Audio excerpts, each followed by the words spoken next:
Good afternoon, everybody. My name is Chris Story. You may be surprised to see me and not Ken Ziegler, who is off enjoying some well-deserved rest. So I am filling in for him. I am the Vice President of the Oregon City Business Alliance, and we are happy to have you here. Just to remind everyone what the Oregon City Business Alliance is about, we are a nonprofit that seeks to promote and advocate for a diverse, healthy, and growing economy in Oregon City, and I would say Clackamas County. We partner with other entities throughout the county to try and make sure that people are informed, educated, and advocating for a healthy, growing, and vibrant economy that supports all of our communities. With us today is a team that's here to talk about some great things of what's happening in urban renewal. First up, that I will first turn over to, and then he will introduce the rest of his team, is Mr. James Graham. He is the Economic Development Manager for Oregon City. He has over 25 years of economic development experience in multiple levels, the federal, state, and county and city governments, and has been with the city in a fair amount of time now and has helped us through some surprising tough times. I think a year ago, you never would have imagined economic development included the idea of how to keep businesses alive in the middle of a pandemic. So we appreciate the work that he's been doing and we look forward to the conversation today. Mr. Graham. Thank you, Chris, and hello, everyone. We have been very much looking forward to having this discussion with the Oregon City Business Alliance. For some, we'll be educating, and for others, we'll just be providing additional information. If you could share your screen with me just for a moment. I will.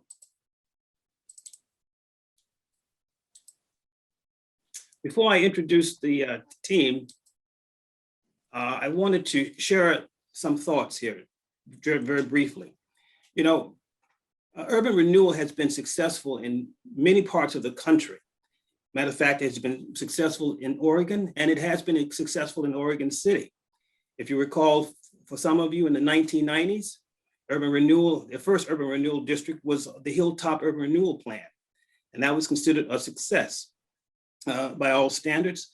And it has been successful, as I said, in many parts of the country. And that's because it has been successful because there has been a little ambivalence toward using urban renewal. And so therefore, with clarity, businesses need predictability when making their investments. And predictability is all too important to that type of activity.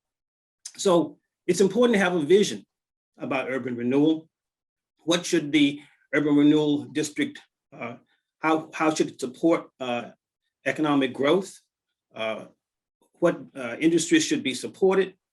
What should be the nature and scope of investments in projects? It's important, in order to answer those questions, it's important, very much important to answer those questions before you move forward, because it represents the vision for urban renewal. Now, there are basic principles that most urban renewal districts adhere to: due diligence, vetting, evaluating TIF or tax increment financing programs or projects, transparency, deliberate approach to communicative process, accountability. The decision-making process has to also be accountable to the public.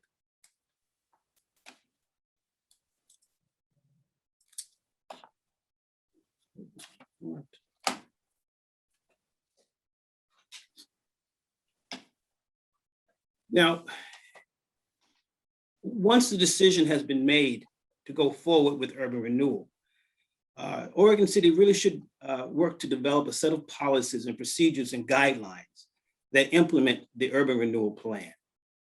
And some of those, some components or elements of those policies include a description and a description of the TIF program, project requirements and eligibility for tax increment assistance, an evaluation process, something called the but-for test that many urban renewal communities or organizations have to go through or choose to go through, so that you don't provide too much incentive or too little incentive. Financial considerations and or determinants of the level of community participation, certainly an application process and procedures and timelines. All of this speaks to a very disciplined approach to evaluating projects that come before the Urban Renewal Commission and the Urban Renewal concept. So with that said, I'm gonna give you back the screen. And it's my pleasure to introduce Sam Brookham, associate with the Leland Group Consulting Group, Aeneas Metes, senior planner with 3J Consulting, and Andy Parks, CPA and president of Gel Oregon, Inc.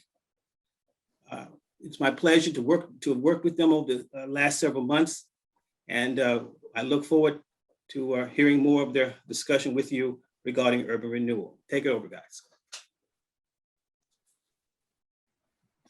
Thank you, James. Thank you for the nice introduction. Again, my name's Sam Brookham with Leland Consulting Group.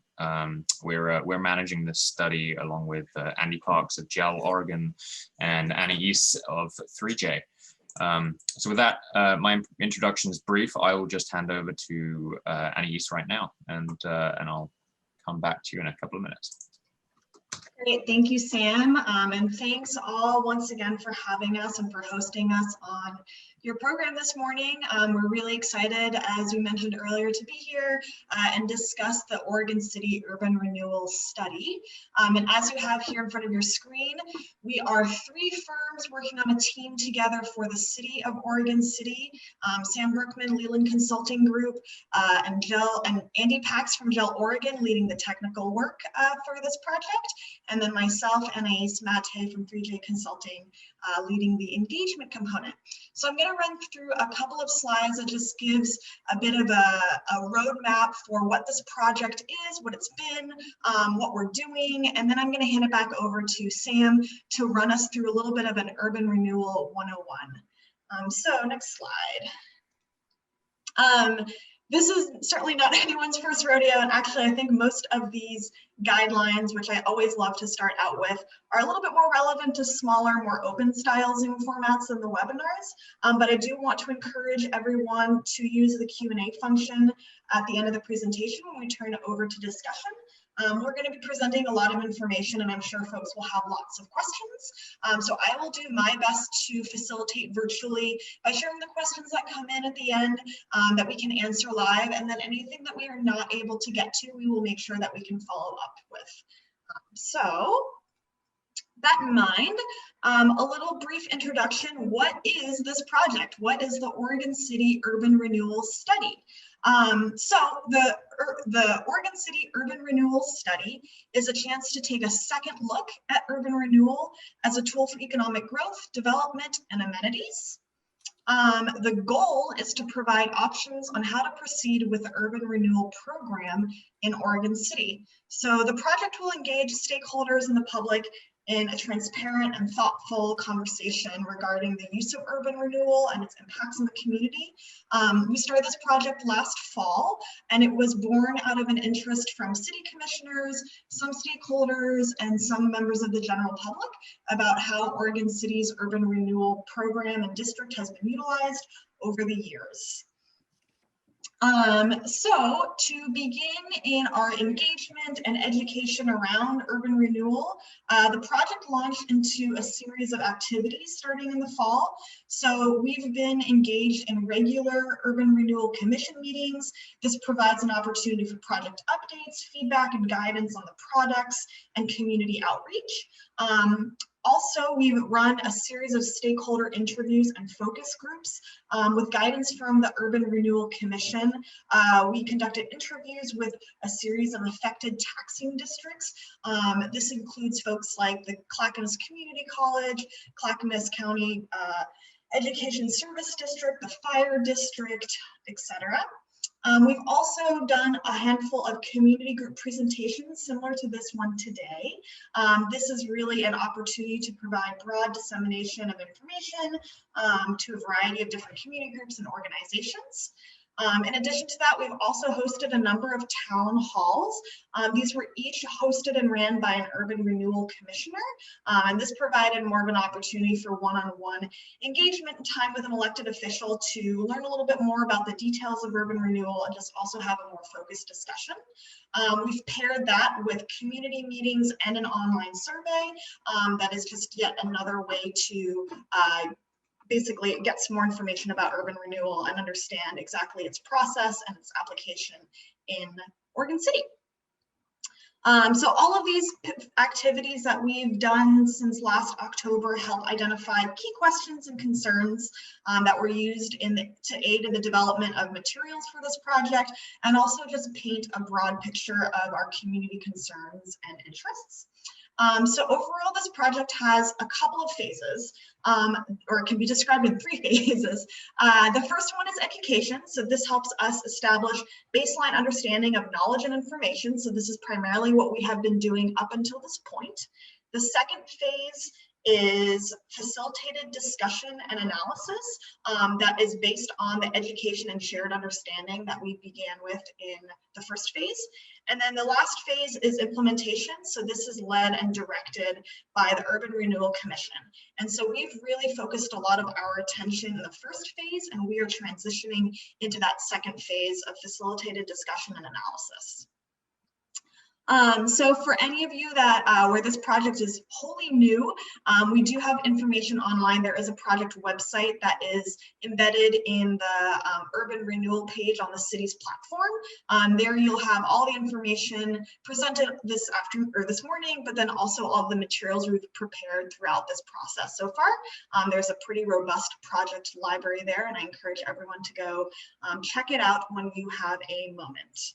It is Oregon City or city.org/urban renewals where you can navigate to the Urban Renewal Study webpage.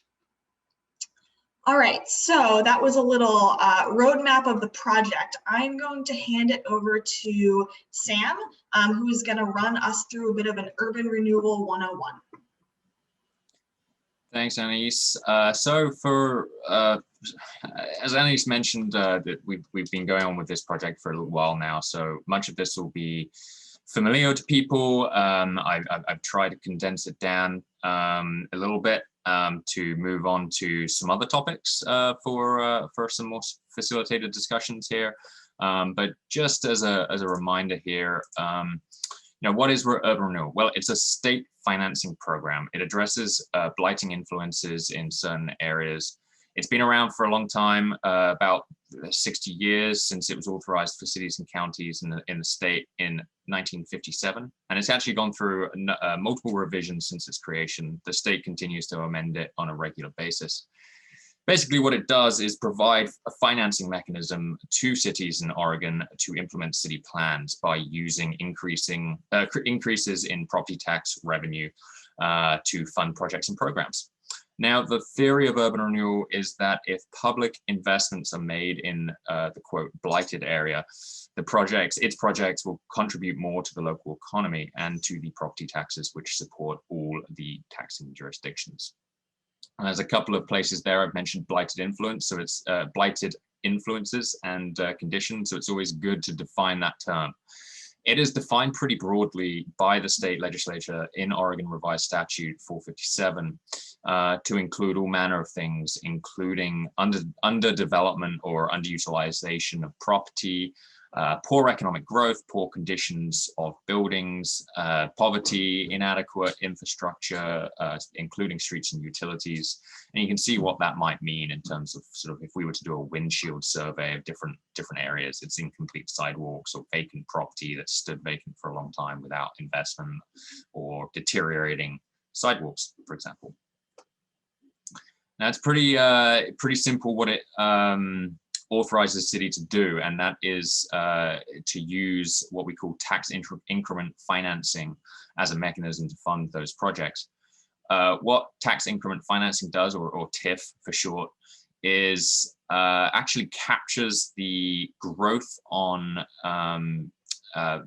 taxable assessed value of properties in an area to use towards projects. So step by step, we have the creation of an urban renewal area, At that point of creation, the taxable assessed value of properties in that area is frozen. Any taxes any taxable growth beyond that frozen base goes to the city, the Urban Renewal Agency, to use on projects. Any taxes from that frozen base, so well, the same frozen base that as of the creation of the district continues to go to taxing jurisdictions. And then upon termination of the district, all assessed tax revenue goes back to the taxing jurisdictions. I got my tongue tied a little bit there. So I wanted to include an example of for a property with an assessed value of $100,000. This is 2020, fiscal year 2020 dollars, just to show the division of taxes with and without urban renewal. So if you divert your eyes to the bottom of that table, you can see that urban renewal doesn't increase property taxes. The total tax amounts are the same for urban renewal as without urban renewal. What it does is simply allow for the reallocation of growth on taxes to the Urban Renewal Agency rather than the overlapping taxing districts. What we see in successful districts is that taxing districts will receive increased tax revenue relative to what might have been the case had it not been for urban renewal. Usually we see a 7% 7-year period of payback after the termination of a district. So basically what that means is it'll take 7 years after, plus or minus 7 years after the termination of a district for taxing districts to make up all of the lost revenue they've got over the life of that district. So 7 years isn't that much, especially when you consider the return on investment is often greater than about 10%. A quick note here, if you cast your eyes to the bottom two taxing districts there, the Oregon City School District and the Clackamas Community College, there's a couple of little asterisks on there.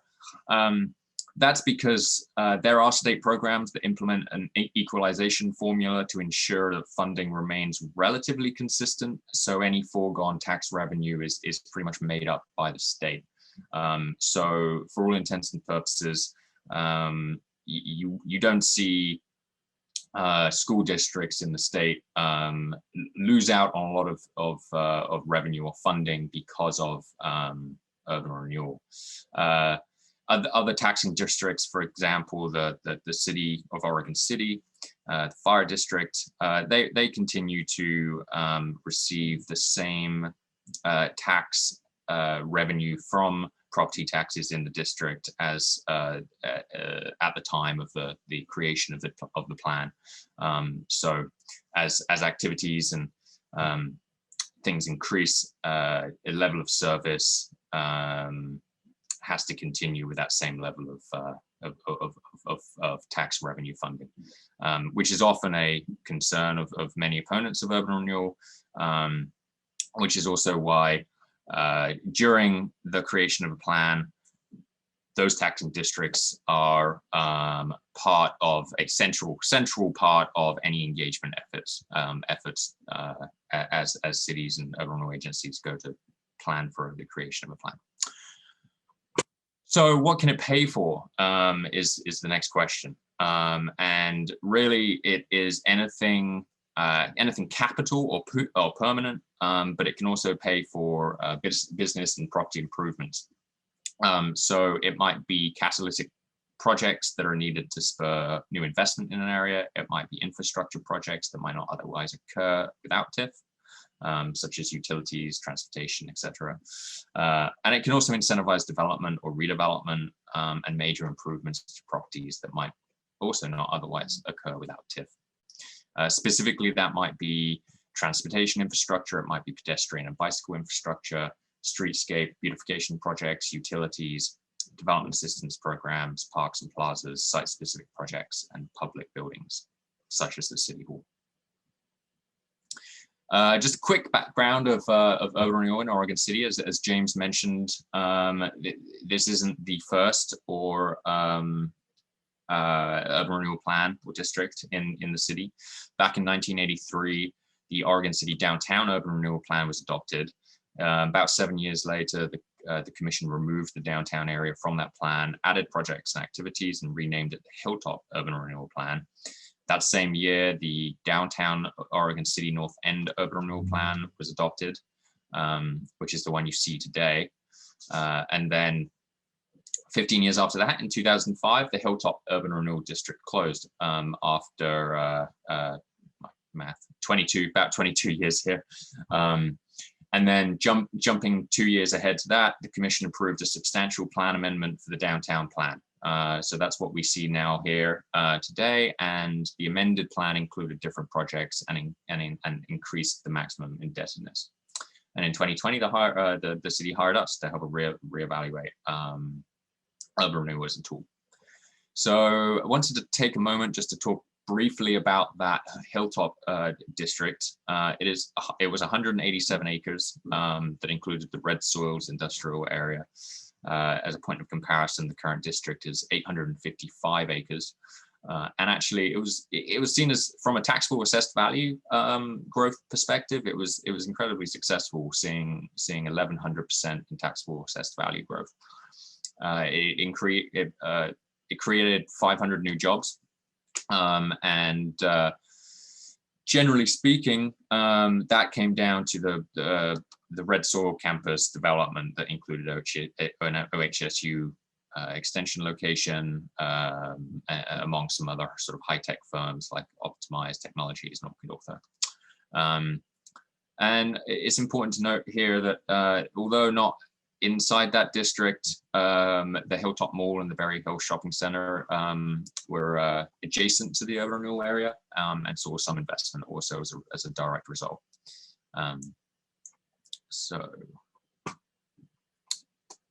So in terms of, I'm going to take some time just to go over a few examples here in Oregon, and focus in on one or just one specific district in Lake Oswego.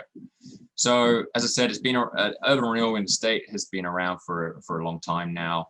There are 76, at least 76, as of a couple of years ago, cities and counties that have active districts in Oregon. Many continue to close and reopen, or not reopen, but many continue to open and close or be amended. Many cities have multiple districts, as the city of Oregon City once did as well. As far as Clackamas County goes, there's many cities with urban renewal authorities. And I won't focus too much on this here, because not all of these comparisons are made equal, because many of these are coming to a close. Many of them are relatively new. Gladstone and Lake Oswego East End are coming to a close, and the ones, I think Sandy is one of the newer ones, so 40, I think it might be 20 years old. Anyway, what I want to mention here is that if you average all of these urban renewal authorities, Oregon City is relatively consistent, and that actually comes out on top in terms of its downtown plan. It's averaged almost 400%, or it has 400% assessed value change over the frozen base, which was frozen in 2007. Over the past 1 year, it's not grown as much as the rest of these urban renewal authorities have on average. But over 5 years, it's done relatively okay. It's been pretty consistent. It's at 30.8% growth relative to 27.8 as far as some of the others go. But you'll notice that many of these, especially the ones on the left here, the percent change over the frozen base, that's really the variety in those numbers is really a symptom of how long those districts have been open. So this is the table. The columns on the right are really a good indicator. So I wanted to focus on the Lake Oswego East End urban renewal district, because it has been one of the highest performing districts in Clackamas County in recent years, and there are a number of good reasons for that. So it's been around for a long time, hence the pretty old looking map there on the right. But since 1986, they've really focused, Lake Oswego has really focused on public-private partnerships and investment in parks and infrastructure to fuel redevelopment downtown. Since that 1986 adoption, the East End Plan has been amended 14 times. The latest revision or amendment happened as a substantial amendment in 2004, which expanded the project list and extended the anticipated expiration date to 2029. So it's been around for a while. And some of those amendments have been pretty similar to those that were done in 2007 for the City of Urban Cities.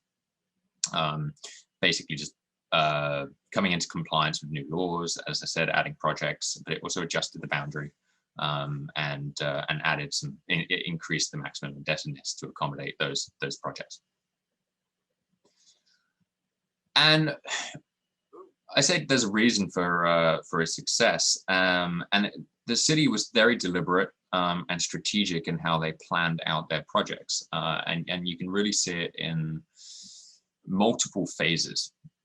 The first phase was really focusing on a catalyst project, and that's a 45-acre cement plant property along the riverfront. The city contributed some land that they owned for the water sports center, but really didn't do much else. Managed to work with the developer, provided some technical assistance, but really looked at this as a catalyst for taxable growth to build the tax increment to pay for other projects. So the redevelopment was pretty successful. It translated into 522 housing units and a bunch of office, retail, restaurant space, some nice waterfront space, the water sports center, amphitheater, and a boat dock. So as I said, because of that and the growth on the tax base, the city had a lot of increment to put into projects that wouldn't necessarily drive as much growth as some of those private redevelopments would. So what I'm talking about here is really streetscape and public amenities. They looked to this as a second phase to elevate the public space to create a more attractive environment for investment interest. So specifically, they did landscape medians, sidewalks, they undergrounded utilities, they had benches and bike racks and streetlights and trees, improved signals, and addressed parking in their downtown. And you can see right there, it's a pretty attractive streetscape. And for those of you that were around in Oregon City, you know, it doesn't look too dissimilar. The difference here being that you know, this was a phase 2 approach that followed a pretty major private development. So with those sort of public amenities in place, the city switched gears again and sort of went back to that tax growth focus, that public-private redevelopment project specifically. So remembering that the city had the plan was adopted in 1986. They started acquiring land in 1989. So just 3 years after the plan's adoption, they started acquiring land and continues to do so for about 7 years through to 1996. They did that very strategically. They had a site in mind that they wanted as a redevelopment project that is now known as Lakeview Village. For those of you that know it, it's right on the intersection there in downtown Lake Oswego. Mixed-use public-private partnership. Graymore Development entered into a redevelopment agreement with the city in 2001, so 5 years after the last piece of land was acquired by the city. And it was pretty interesting what they did. They saw parking as a key issue to address, an expensive piece that in order to get that level of density in that mixed-use development, they needed a parking garage. So the city sold most of the land to Graymore to build 6 buildings, totaling about 100,000 square feet, surrounding a parking garage, which the city built on the piece of land that they retained. I believe the city in total, including the land that they sold to sold to Graymore, totaled around about $3 million, and Graymore invested about $22 million into the development. And I think that was complete in about 2004. But here's what it was before. So pretty low density there, black and white photo. You know, it's old. To what it is now, right there on the intersection. So pretty attractive looking, successful redevelopment, well tenanted, good visibility, offices on the top, and retail on the ground floor. So with that redevelopment or agreement with Graymore, the city was able to again leverage its public investment for sort of maximum private dollars, and again build that increment with a privately owned property. Parking garages don't drive that much increment, so it was a pretty savvy deal on their end. And they saved the trickiest till last, really. And so we skip ahead now like 10 years past the recession. And phase 4 is really the what you would consider maybe the trickiest of the lot. But in this case, it was more opportunistic. The city had the property owner approach them in 2013 for financial support with an idea for a redevelopment. Mixed use, again, a similar mixed use development, more dense this time, but with a project cost of almost $93 million. So again, the city entered into a development agreement with the property owner where they agreed to contribute around 6%. So roughly, yeah, about 6%, 6 million, towards building permit fees, SDCs, system development charges, that is, construction excise taxes, and also contributed $749,000 towards construction. That sounds like a random number to a lot of people, but that is in the state legislature to avoid the needing to use prevailing wage for construction. So there's a 750 cap there. So with that, the construction began in 2015, a couple of years after the property owner approached them. So lots of planning was done, opened a few years later with a couple of hundred multifamily units and 43,000 square feet of retail and commercial. An interesting piece there is that the property tax revenue increased because of this development by about 630,000. So if you do some real quick math here, 630 grand over a course of 10 years paid for what the city put in through its $6 million in fees and construction. So pretty good return on investment there. The other piece here, there's a construction excise tax in Lake Oswego, and so that diverted about $240,000 to Lake Oswego schools.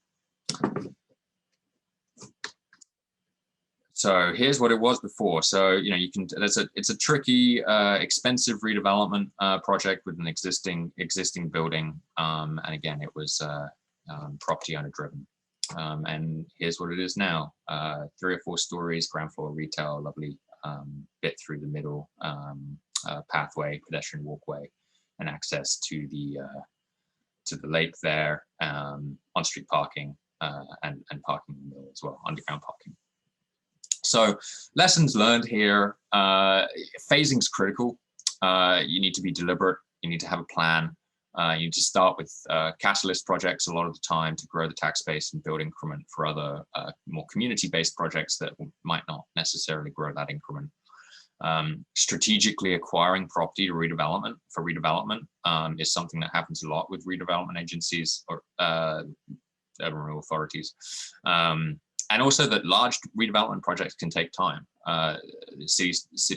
URAs need to be able to capitalize on opportunities, but have a plan and a vision in place to actually make that happen when those opportunities arise. So I'm just going to run through the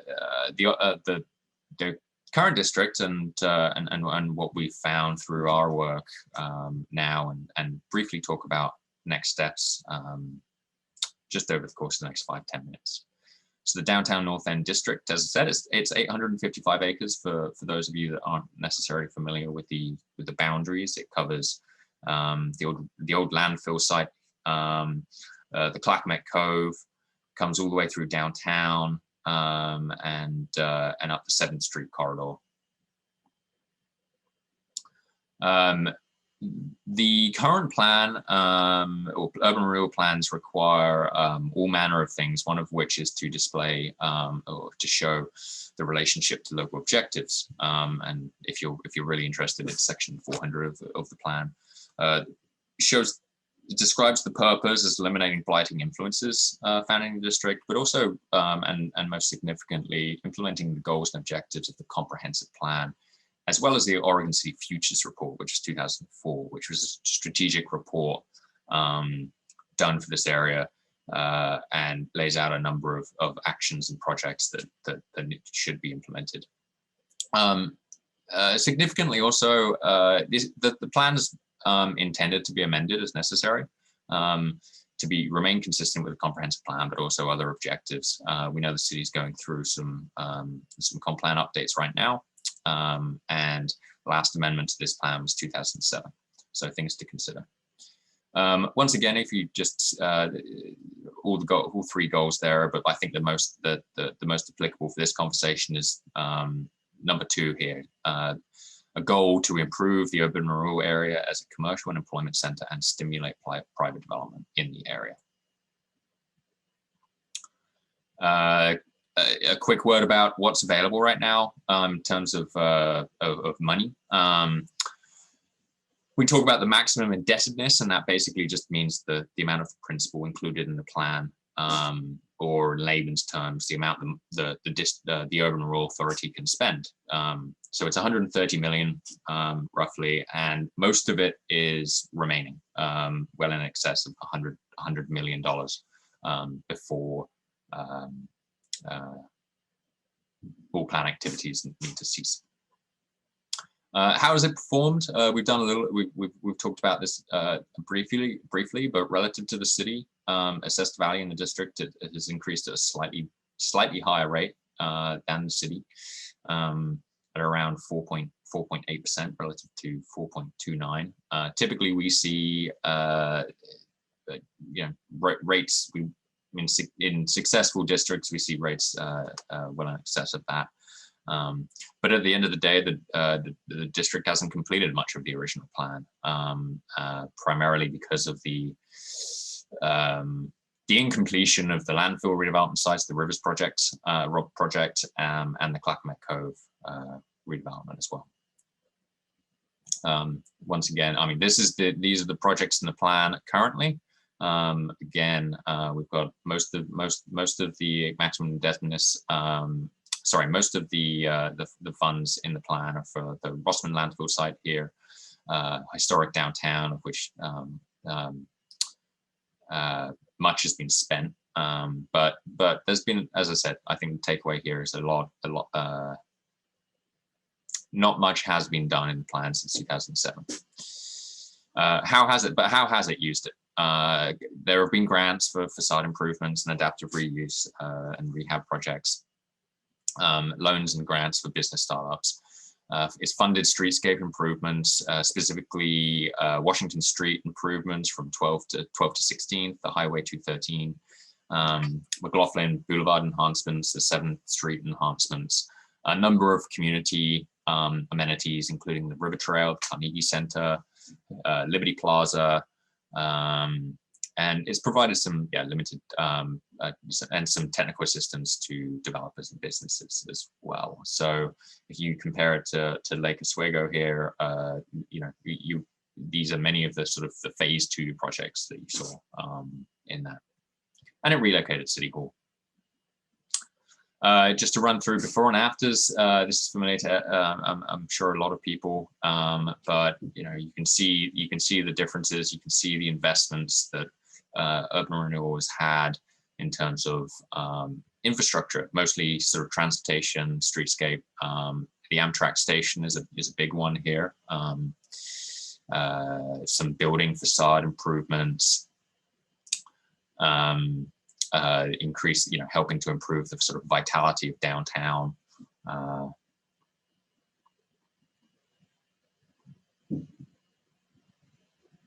And then the Clackamas Cove Trail as well. So another community amenity.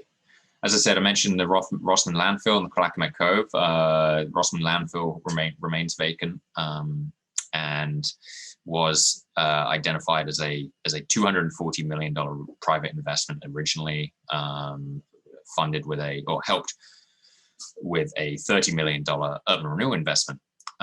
So sort of similar kind of ratios to what we saw in Lake Oswego. Clackamas Cove, on the other hand, 160 million private investment. So again, pretty high up there, with a $8 million urban renewal investment. And there was some urban renewal money put to the Edgewater apartments here, shown here in the bottom. And about half of the 8 million, I believe, has been used by the urban renewal money. The urban renewal agency for those projects. So what now?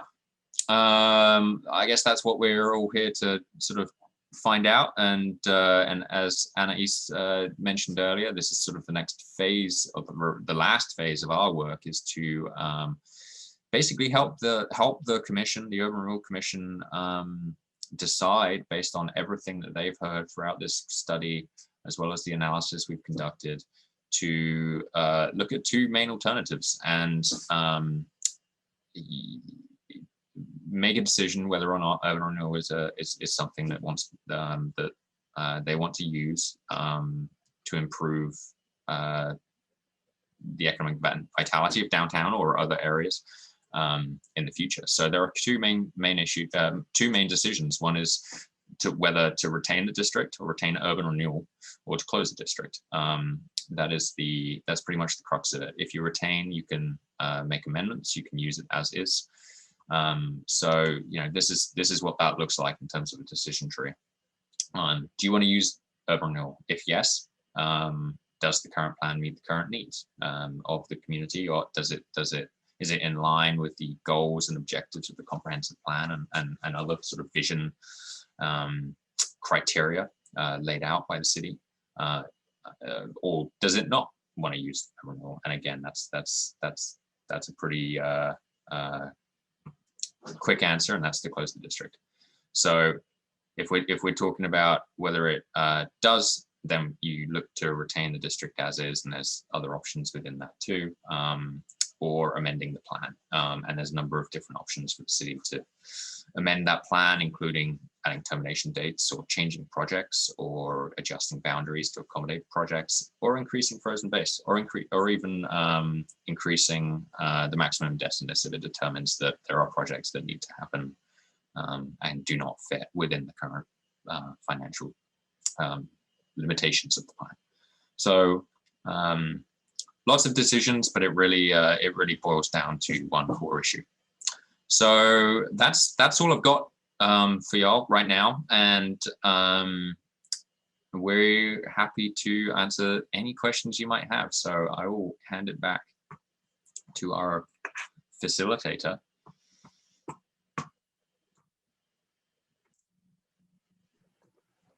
Thanks, Sam, for that presentation. Let's see, we have some folks kind of trickling in here with our Q&A. I'll start with there was one clarification from Mr. Danielson regarding the Hilltop Mall. I suggest we loop back to that after we answer some broader questions, then we can get into some more specifics.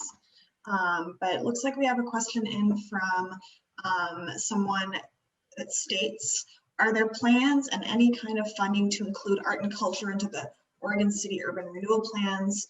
We use Lake Oswego as an example. They've included sculptures and artwork in their improvements and plans. Yeah, absolutely. I mean, those would be considered as sort of permanent fixtures and beautification projects, and really that boils down to the that balance between funding community amenities versus projects that might increase a return on an investment. So art and culture is something that a lot of cities do. Lake Oswego did do that. They funded sculptures. They had urban renewal money. The urban renewal project included the plaza down to the waterfront and some nice sculptures and public art as well.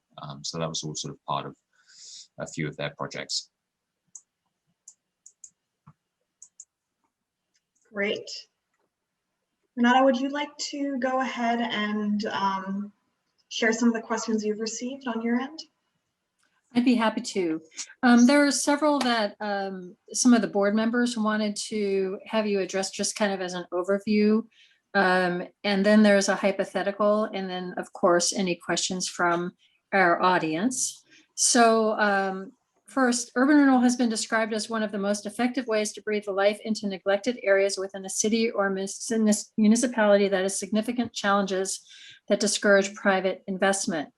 For close to 30 years, however, the city of Wilsonville has successfully opened numerous new districts. The East Side District's assessed value has increased over 30 million since it was established. Why do you think it has worked so well?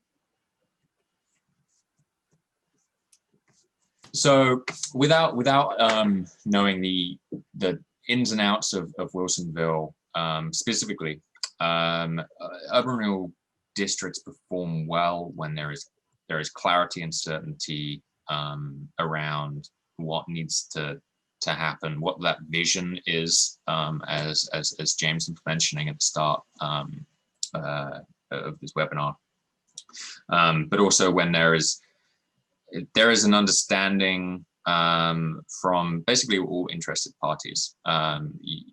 Wilsonville has been able to open new districts pretty easily because there have been many,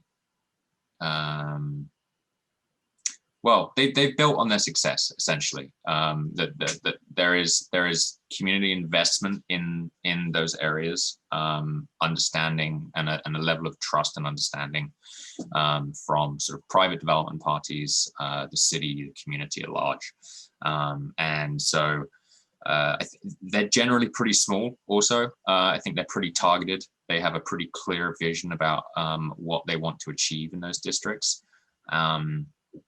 And so they can target pretty concentrated investments and projects in certain areas.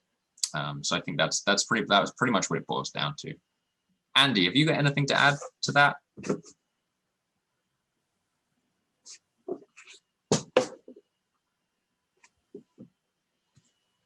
No, Sam, I think you covered it pretty well. I think, at the end of the day, it does come back to clarity and, purpose.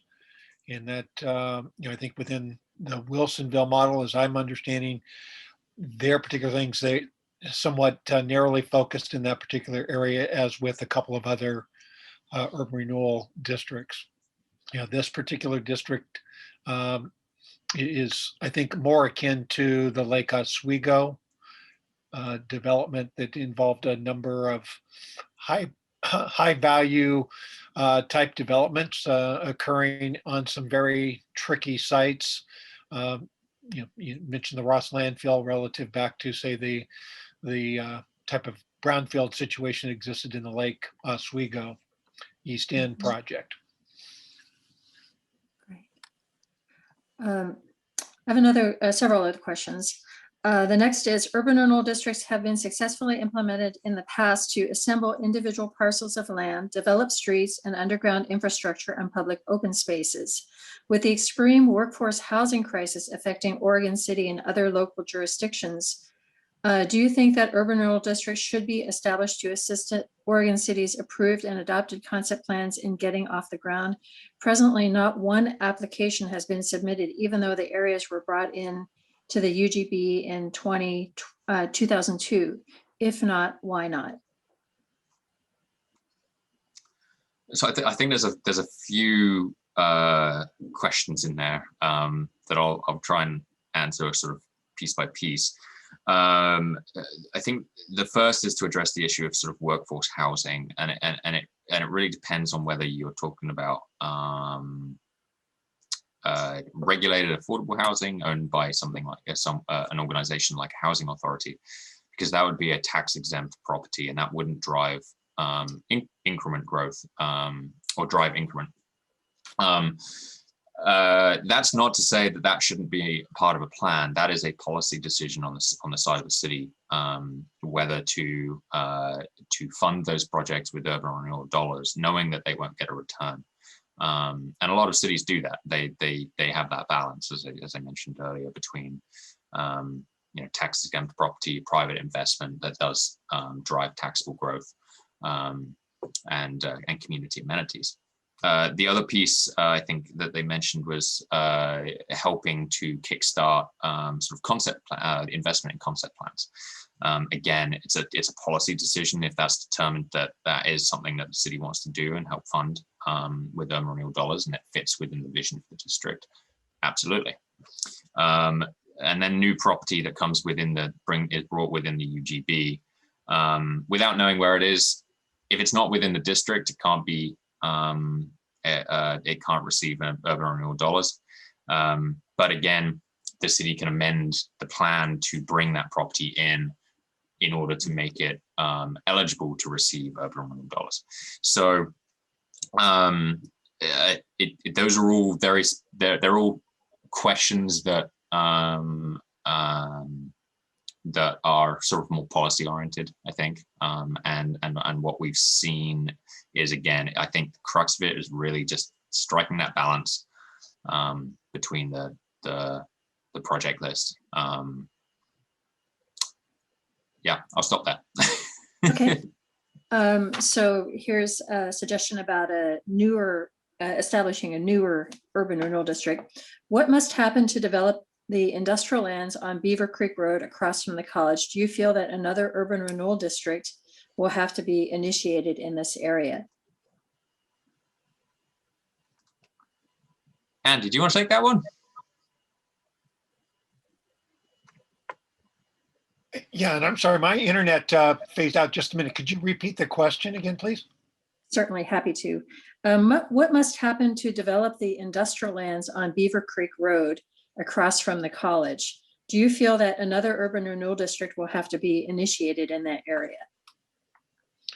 Yes, I'm really not specifically aware of the exact nature of that area, but I think in any of these situations where you're having land that isn't developing, in a timely fashion, certainly urban renewal is something that should be looked at. At least a high level analysis can be performed, and prepared and understand the order of magnitude associated with it, and then based on that analysis determine whether or not that would help or not help. But certainly a high level analysis probably something that should be looked at. I can answer that question. What's actually really needed is infrastructure brought to those properties. And the second thing that's needed is reasonable land price, because investors need to make money, and they're not going to pay an extremely high price for land that's not been justified for that high price. Great. So now I have a somewhat involved, complicated, hypothetical type question. So this has to do primarily with the Rossman landfill site. So here's some assumptions which are consistent with some of the assumptions that have already been mentioned. So the question is, to help me better understand how urban renewal might benefit a community, please attach some numbers to this hypothetical situation and address my questions below.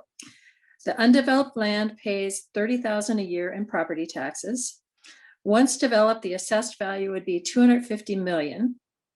Property taxes are $16 per thousand and would then be about $4 million.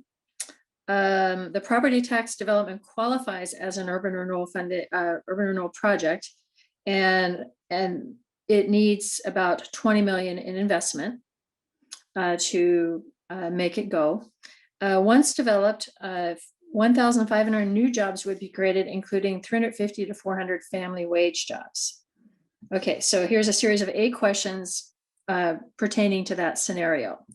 The first one is, where does the city get the 20 million to fund the project?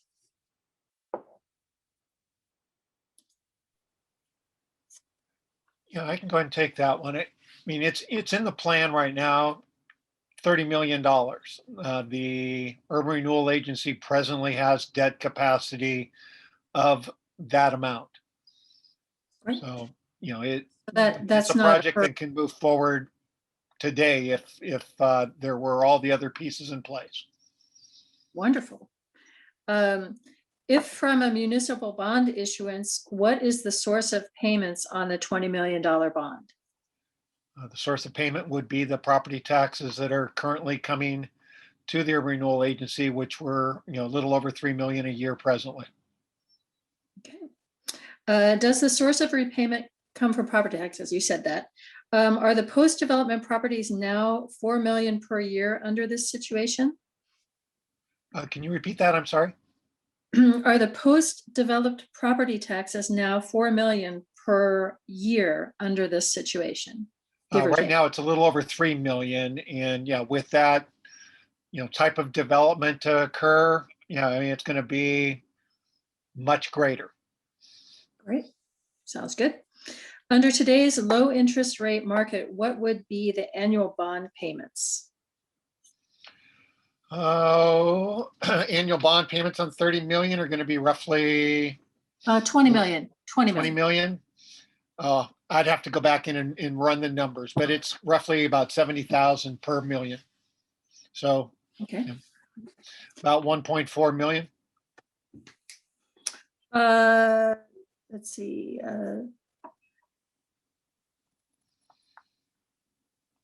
Okay. Do all taxing districts now receive their proportionate share of the additional 3,970,000? No, those dollars come directly to the Urban Renewal Agency. Okay. Let's see. Does any benefit accrue from the additional 1,500 new jobs? The benefit would be to the local economy in this, the share of, dollars spent, there locally. The other, obviously would be going back to the state in the form of income taxes. All righty. Great. Well, that's a great answer to that series of questions. Now I'll turn to some from our audience.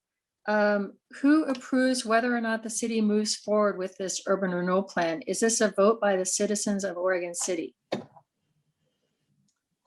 So ultimately, it's the commission at the moment, whether they move forward with the plan and the city itself. But the city's charter, I mean, as a result of last couple of votes, requires a vote to issue debt. So if to move forward with the plan and actually issue debt for projects, the city might benefit from putting the plan out to a vote to Oregon City citizens. But at the moment, the commission decides whether or not to move forward. Okay. And then another question. Sam mentioned it's best to start with a catalytic project. Does the city have any thoughts on this approach? Maybe James can answer this question. The answer is yes. Okay, great. And then there's another question from Craig Danielson for Sam. Your current slide includes Hilltop Mall, which indicates possible part of urban renewal. You did say not part of, and we did not receive any financial help from the city. In fact, challenges from the city for us to redevelop the center, and we gave over $300,000 of property so the city could extend Beaver Creek Road. I'm not sure that's a question, more of a clarification. Yep, apologies if I misspoke there, Craig. Didn't mean to. Okay, let's see. I believe we've gone through all of the questions that our audience has asked of us, as well as some of the ones that the board had requested before. You do see on the screen now a audience participation question. So encourage people to vote on that while they can. Renata, I have a couple of clarifying questions I'd like to ask while the members are participating in these polls, if I may. Great, please do. I was taking some notes during Sam's presentation, and one of the comments that and these are just clarifying, I think mostly for our audience, the comment that it increases property taxes, but those property taxes are only increasing within the urban renewal boundary. That is to say that those taxes do not affect property owners outside of the boundary. And that I think that was a point of confusion earlier when people thought that their taxes were going up because they saw a line item on their property tax bill that said urban renewal, not realizing that there was an offset between that is to say, when the district closes, their taxes won't change at all. Is that correct? That's correct. Yeah, and the fact that that is on their property tax bill is really an accounting measure that's required by the county. Yes. All right. The concept of frozen tax base, and says that you had mentioned any taxable growth, and yet isn't there a maximum of 3% annual growth that can be applied to any property, and would that be included in the frozen base or not? That is a cap on the increase for existing property, and any substantial improvements to property or new development are not constrained by that 3% cap. So you can, if you see a lot of new development or redevelopment, then you could arguably have a 5% annual increase or more. And so it's really just about existing property and that in terms of that cap. I guess what I'm asking is that if there's property within the urban growth or the urban renewal boundary that is going to increase whether there is an urban renewal program or not, does that increase in its property value, which is expected anyway, go back to the other taxing districts, or is it withheld as well?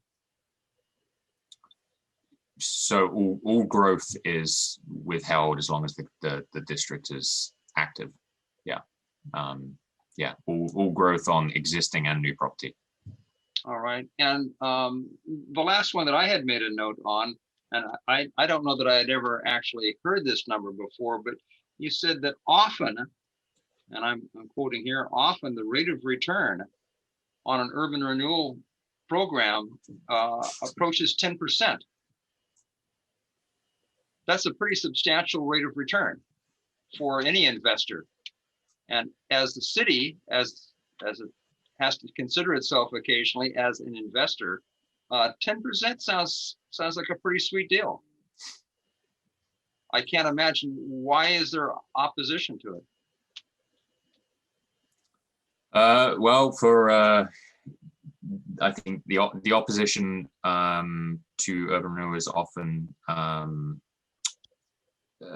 some of it is misplaced, not necessarily understanding the way it works. Some of it is to do with the withholding of taxes from taxing districts. So obviously there is often concerns about level of service for for a group like the fire district. As growth occurs, operating with a constrained revenue stream. I think some of the misplaced information is largely to do with school district and the belief that the school district operates with a decreased revenue source, when in fact, because of the state equalization formula, they do not. I mean, it's not equal to the penny, of course, but it is relatively consistent. Has about the weight of a shadow, I think. Yeah. And then also just the way in which districts are ran, organized. The actual structure of the board or a commission is often seen as something that could be improved. And then the use of public money for public buildings. And actually, so for example, part of this district's, one of the projects in this district was the city hall property, relocating the city hall. So of course that's a public building, that's a tax exempt property that utilized urban renewal funds for its relocation. And so many people see that as an overreach, or some people see that as an overreach. But again, it was in the plan in 2007. That 2007 plan went through a series of pretty substantial engagement efforts to make sure that the community supported those projects.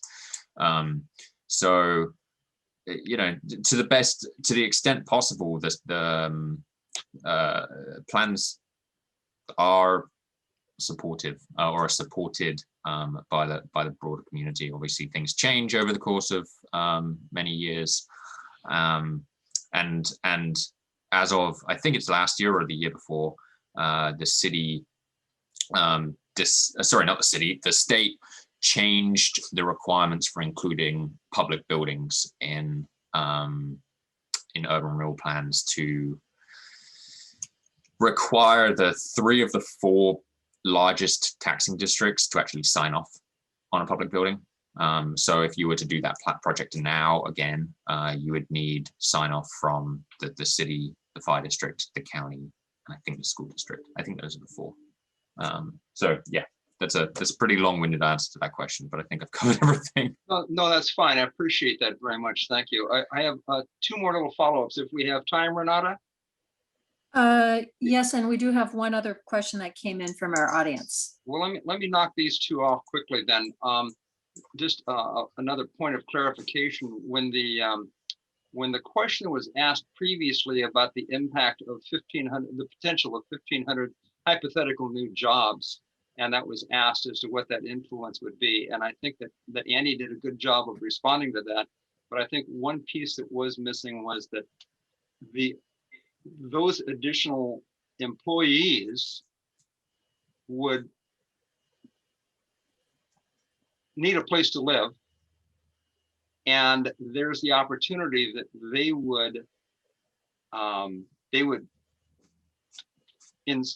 would inspire more housing to be available in Oregon City, which is more jobs and more property taxes in that regard. So that's one aspect of it.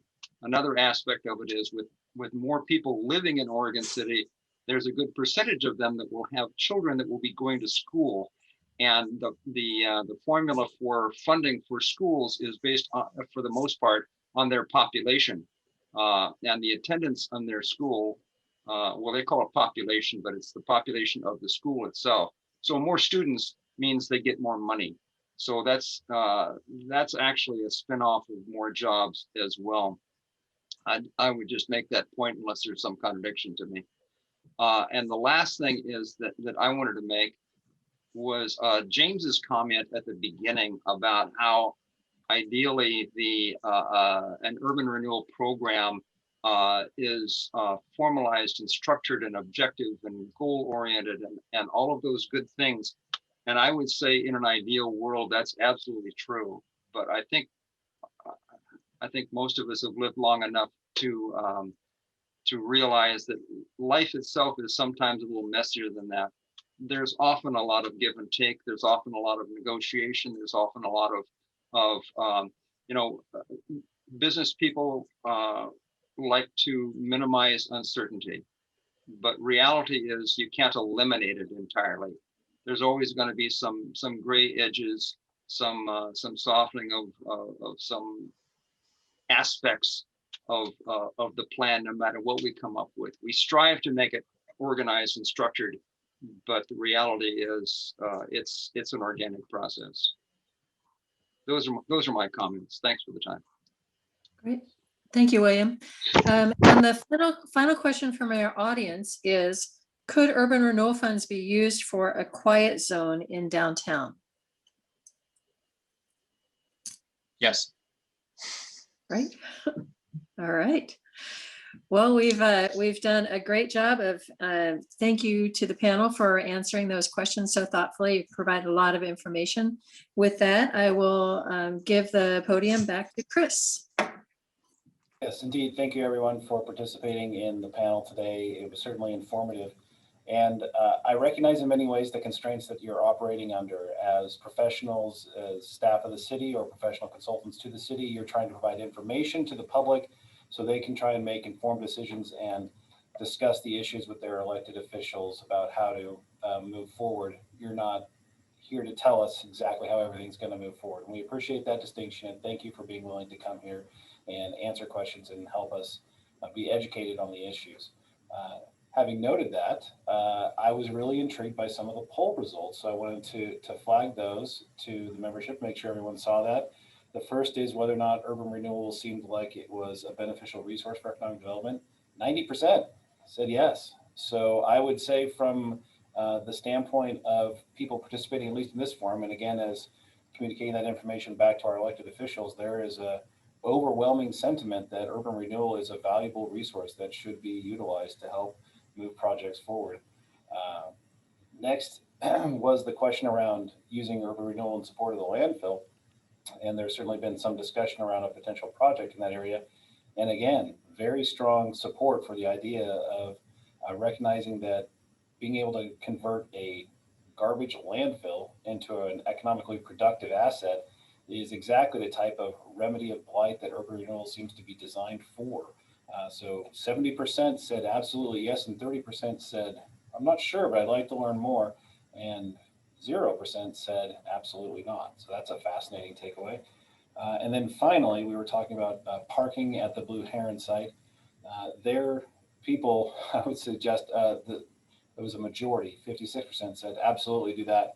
39% said maybe, but I'd have to learn more, because there's also some park and cultural assets at the Blue Heron site that we want to make sure are preserved. But again, there was I think there was one vote that said it would not be productive. So I'm seeing a lot of engagement from this audience that's suggesting that this is a valuable tool and some valuable opportunities within our city. In general, I will observe less for the Oregon City Business Alliance, more for myself. It's understandable that the community has sometimes had skepticism around urban renewal, generally because it seems like it could pull away from underlying taxing districts. I know there's a representative of the school district here in the audience today, and I'm a former school board member. And I can say happily, though, it doesn't affect schools, but I think the fire folks would say it sure affects them. So that's often where the dialogue happens. There seems to be consensus that it's a positive if it's used to actually remedy blight. But what has happened in the past that has arisen the skepticism is that it's sometimes used as an alternative government financing mechanism.